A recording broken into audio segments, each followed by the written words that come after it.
berbeda dengan posisi bukan talibul ilm. Talibul ilm kedudukannya di hadapan Allah tinggi. Berbeda dengan yang bukan talibul ilm, karena kedudukan talabnya, karena mencari hidayah Allahnya, dia kemudian diberikan oleh Allah kedudukan tinggi. Yang pertama, wasiat beliau para santri adalah al-jiddu wal ijtihad, yaitu sungguh-sungguh dan sungguh-sungguh. Yang kedua,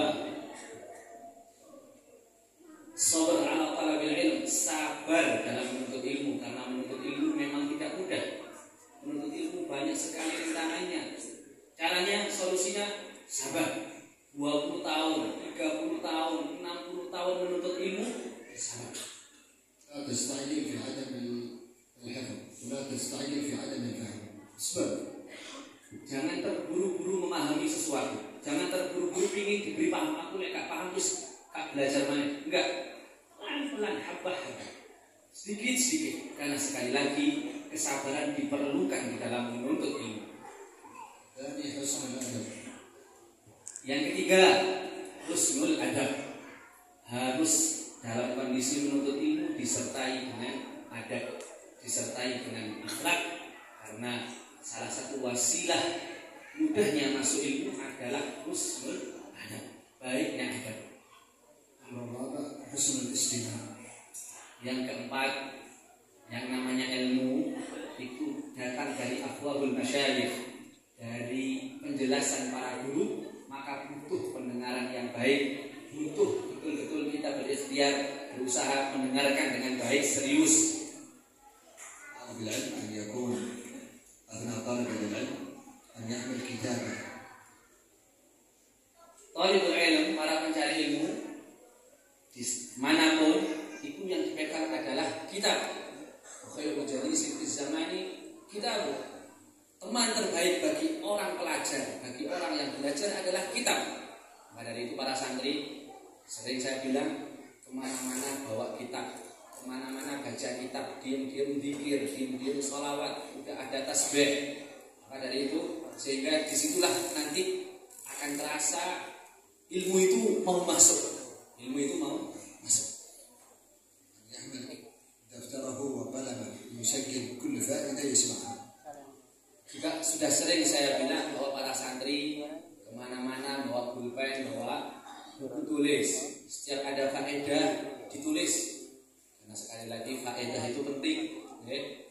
Al-ilmu saydun wal kitabatu qayduhu. Ilmu itu hewan buruan. Dan tulisan adalah tali pengikat hewan buruan tersebut. Kalau ilmu hanya berpegang teguh pada akal, pada hafalan saja, seringkali ilmu itu kabur. يحمل السواك. Selanjutnya adalah membawa siwak. Kemana-mana sunnah siwak. محافظة على الأوقات. Selanjutnya adalah disiplin dalam waktu. Kapan waktu sholat, kapan waktu belajar, kapan waktu bermain, kapan waktu tidur. Harus santri itu betul-betul disiplin. 4 أوقات مهمة لطالب العلم في ترتيب وضعه. Ada 4 waktu yang penting bagi talibul ilm yang harus betul-betul dijaga. أولا أن يكون لطالب العلم نصيب قيام من آخر الليل. Yang pertama, 4 waktu tersebut adalah paling tidak santri itu harus ahli qiyamul lail. Alhamdulillah ya Habib. Tulab al-ma'had يعني استقاموا وأيضا يعني قاموا الليل يعني الساعة 2:30. الحمد لله يعني هم حافظوا على هذا والحمد لله. قيام الليل لأجل صلاح الروح. Karena qiyamul lail itu bisa memperbaiki ruh, bisa membuat ruh jadi tenang, nyaman.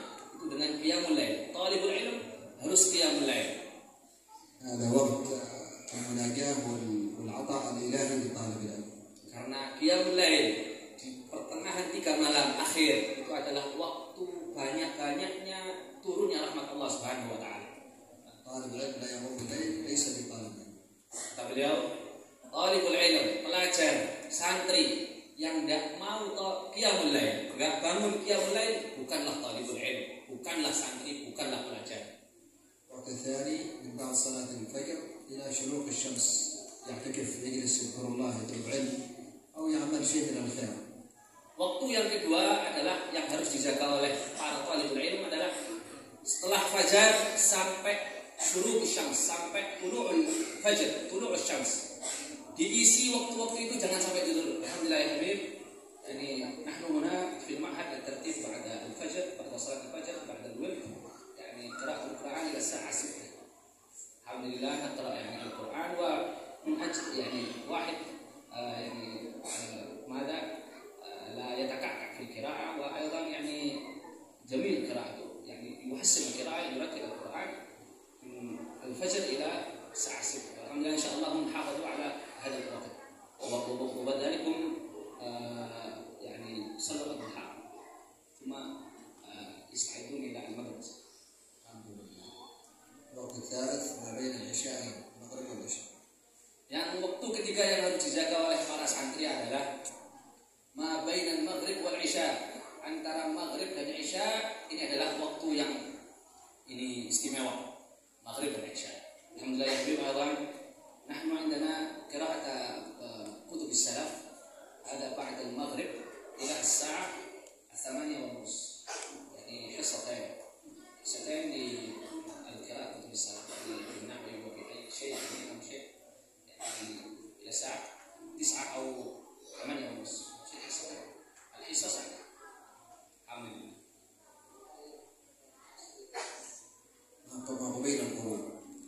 Waktu yang terakhir, waktu yang keempat yang harus dijaga oleh para santri, oleh talibul ilmi adalah ba'da salatil asr ila al-maghrib. Mulai dari setelah ini asar ini, tadi sudah azan asar sampai maghrib, ada yukrah dan yuhram naum. Yani tidak baik sekali tidur. Dijaga betul waktu dari setelah asar sampai menuju maghrib. Apalagi naudzubillah sampai tidur, karena dikatakan oleh Imam Ghazali orang yang tidur setelah asar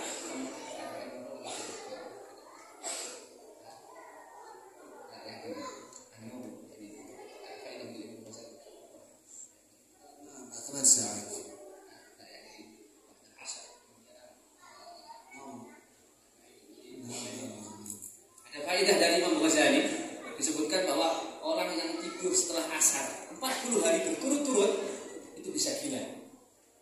Mau dijawab? Bukan ya? 40 hari tidur setelah asar itu bisa gila. Jadi monggo dijaga betul waktu setelah asar sampai maghrib. Santri jangan sampai tidur. Kegiatan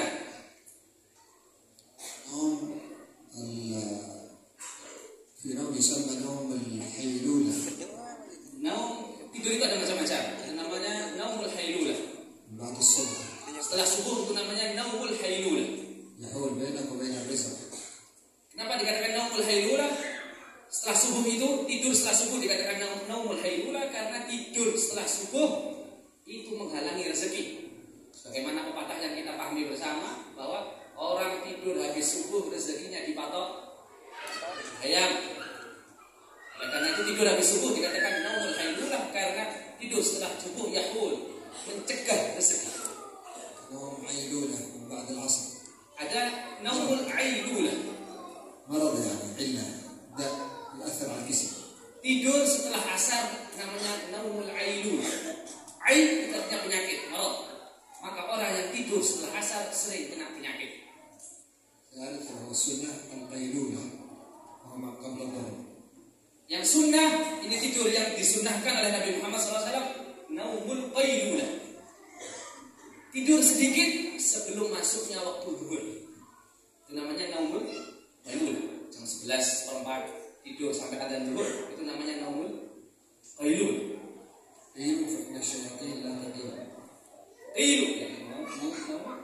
Qilu artinya istirahat qabla zuhur. Jadi Nabi memerintahkan, mensunnahkan, mengajarkan kepada umatnya, tidurlah kalian sebelum zuhur sedikit. Inna syaitan la yaqil, karena syaitan tidak tidur di waktu itu, maka kita tidur. Jadi syaitan udah kerja terus capek, kita oleh Nabi disuruh tidur, santai aja. Syaitan ada caranya untuk menanggulangi. Gak usah takut, gak tidur, tidur aja. Kenapa? untuk seger. Karena tantangan syaitan masih panjang.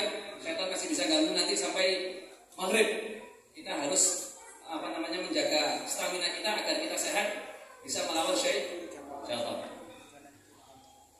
ونكتفي بهذه الوصايا ونسأل الله لكم الهداية والتوفيق. السلام عليكم ورحمة الله وبركاته. Beliau menutup dengan ini, wasiat ini monggo diamalkan, monggo diingat-ingat. Semoga Allah Taala kata beliau memberikan kepada pulau dengan semuanya taufik dan hidayah insyaallah. Dan beliau menutupnya dengan salam. Assalamualaikum warahmatullahi wabarakatuh.